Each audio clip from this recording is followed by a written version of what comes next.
Halo Ibu dan Bapak Guru, kali ini kita akan melihat contoh praktik perancangan program satuan pendidikan yang didasari dari hasil rapor pendidikan. Ini adalah Ibu Melati, seorang kepala sekolah. Ia sedang mempelajari hasil ringkasan kondisi satuan pendidikannya di platform rapor pendidikan. Di sini Ibu Melati kaget karena mendapati capaian sekolahnya dalam hal literasi masih belum mencapai kompetensi minimum. Hanya sekitar 19% peserta didik yang baru mencapai kompetensi minimum.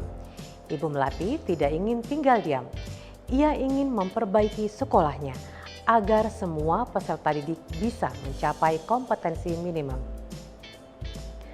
Bu Melati lalu melihat halaman akar masalah, mencoba mempelajari mengapa peserta didiknya memiliki nilai yang rendah. Ternyata salah satu alasannya adalah rendahnya kualitas pengajaran di mana pengelolaan kelas dan penyelenggaraan pembelajaran belum interaktif dan belum sesuai dengan tujuan pembelajaran maupun karakteristik murid. Lebih lanjut lagi, Bu Melati juga melihat bagian inspirasi benahi dan mendapat beberapa inspirasi untuk membenahi kemampuan literasi peserta didiknya. Bu Melati tidak sabar untuk membagikan inspirasi ini kepada para guru-guru di sekolahnya. Lalu Bu Melati pun mengumpulkan wakil kepala satuan pendidikan dan perwakilan guru-guru di sekolahnya. Ia menjelaskan data tentang kurangnya kemampuan literasi para peserta didik, apa akar masalahnya, dan beberapa cara yang mungkin bisa memperbaiki masalahnya. Semua ini Ibu Melati pelajari dari platform rapor pendidikan. Ia pun mengkonfirmasi temuan itu dengan perwakilan guru dan mendiskusikan langkah selanjutnya untuk menaikkan kemampuan literasi pendidik. Bapak dan Ibu, berdasarkan hasil yang saya peroleh di platform rapor pendidikan, saya mendapati bahwa angka kemampuan literasi para pendidik sangatlah rendah. Saya ingin mengajak Ibu Bapak berdiskusi untuk menyelesaikan masalah ini. Bu Melati mengajak anggota tim untuk berefleksi. Dukungan apa yang sudah diberikan untuk meningkatkan kemampuan literasi murid. Masing-masing anggota kemudian merefleksikan kembali pelajaran di sekolah serta program-program saat ini. Saya merasa pengelolaan kelas saya masih kurang maksimal, Bu. Pembelajaran masih berpusat pada guru. Untuk kegiatan literasi juga masih terfokus pada saat pembelajaran bahasa Indonesia saja. Dari refleksi tersebut, Bu Melati menyamakan suara bersama timnya.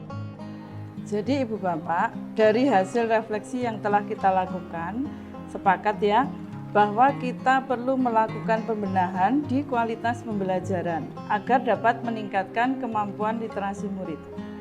Bapak dan Ibu, ini adalah hasil rekomendasi benahi yang didapat dari platform Merdeka Mengajar. Hasil rekomendasi menyarankan kita untuk merancang pembelajaran interaktif di kelas. Bagaimana ya, Bu, caranya? Mari kita pelajari terlebih dahulu inspirasi 1 hingga ketiga dalam 3 kelompok.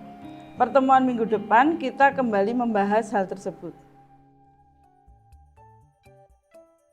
Bu Melati kemudian mengagendakan pertemuan selanjutnya untuk rembuk ide program benahi apa yang akan mereka coba.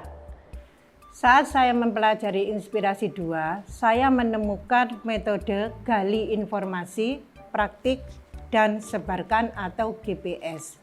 Metode ini digunakan untuk mengefektifkan keterlibatan murid. Jadi, murid diajak menggali informasi terkait materi yang sedang dipelajari, lalu mempraktikkan pengetahuan yang dimiliki.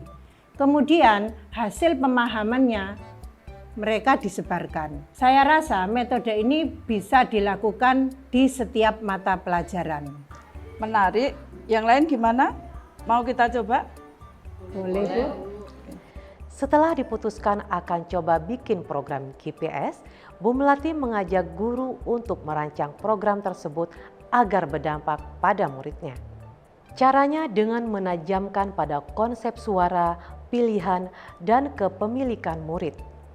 Mari kita tajamkan kegiatan GPS dengan memperhatikan suara, pilihan, dan kepemilikan murid.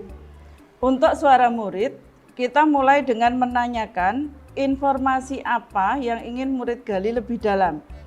Jadi, arahannya bukan dari guru, kita hanya memantik saja. Untuk pilihan, kayaknya bisa kok Bu, murid diberikan pilihan cara mendapatkan informasi serta bentuk penyebarannya. Nanti kita membuat kesepakatan bersama mekanismenya agar pembelajaran berimbang dan interaksi antara guru dan murid lebih terarah. Karena mereka memilih sendiri materi yang mau digali informasinya, menurut saya ini bisa meningkatkan rasa kepemilikan murid terhadap proses belajar. Baik Bapak Ibu, dari program GPS yang mau kita coba, kita sudah coba petakan bagaimana cara menguatkan suara, pilihan, dan kepemilikan murid. Sekarang tinggal masing-masing guru mata pelajaran menentukan materi mana yang akan menggunakan konsep GPS. Kemudian dipraktekkan di semua kelas. Semoga hasilnya akan berdampak pada literasi murid kita, karena program ini bisa dilakukan di semua mata pelajaran, tidak hanya saat murid belajar bahasa Indonesia saja. Nanti kita evaluasi secara berkala keberjalanan programnya. Nah, itulah tadi contoh program yang dirancang Ibu Melati berdasarkan inspirasi Benahi dari platform Rapor Pendidikan. Walaupun ide programnya mengambil dari inspirasi yang telah dilakukan sekolah lain, tapi Ibu Melati tetap menajamkan kembali di bagian suara, pilihan, dan kepemilikan murid.